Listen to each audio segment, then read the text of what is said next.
కడుపు దించుకుంటే కాళ్ళ మీద పడుతుంది అన్నట్టే ఉన్నదట Congress party senior leader Jeevan Reddy పరిస్థితి.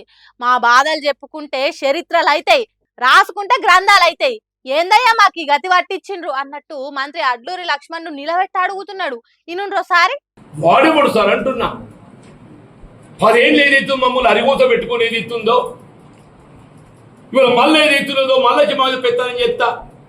ఏదైతే ఉందో బీఆర్ఎస్ సర్కార్ ఉన్నప్పుడు ఏదైతే గోసలు పడ్డమో ఇప్పుడు కూడా అదే గోసలు పడుతున్నాం.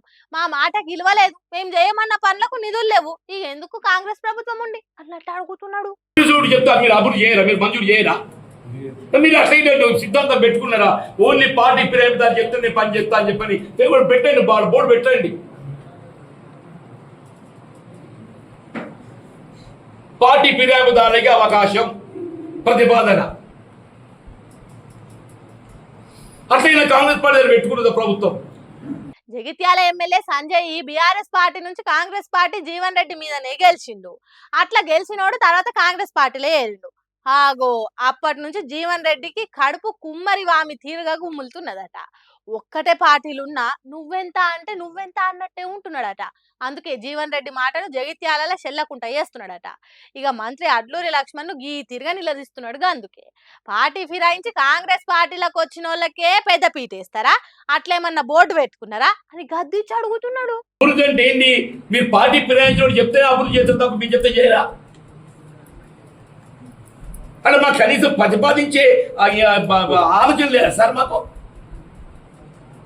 కాంగ్రెస్ లో తెలివిలేదు రాజ్యం ఎట్లా చేయాలను, కాంగ్రెస్ లో తెలివిలేదు సార్ రాజ్యం ఎట్లా చేయాలను. కాంగ్రెస్ పార్టీలో అనుభవం కలిగిన లీడర్ సాబ్ మాట్లాడుతున్న మాటలు ఇవి. కాంగ్రెస్ పార్టీలకు రాజ్యం ఎట్లా చేయాలనో తెలుస్తలేదని కడుపులున్న మాట మొత్తంగా అక్కేసిండు. Gaurav Shankar infra builder private limited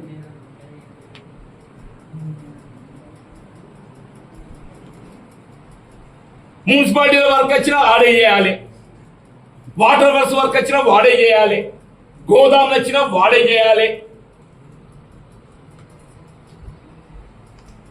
ఏం సార్ మరి చేసుకోవాలి, బతకని వారికి ఆశ ఎక్కున్నట్టు బతకని సార్. కనీసం మా రాజకీయ హక్కులు మేమనేది మా రాజకీయ హక్కులు అడుగుతున్నాం సార్. ఇన్నరా కేటీఆర్ హరీష్ రావు చెప్పినట్టు ఇక్కడ కూడా పంచుకుడు పంచాదే.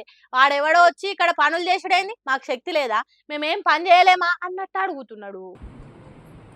కాంగ్రెస్ పార్టీ ఎలక్టెడ్ ఎమ్మెల్యేస్ కును బీఆర్ఎస్ మధ్య వ్యత్యాసం ఏదైతున్నదో ప్రతిపక్షాల మధ్య 20 సంఖ్య ఉంది సార్ అంటున్నాను. ఎంఐఎం ఇండిపెండెంట్ పక్కన పెట్టండి.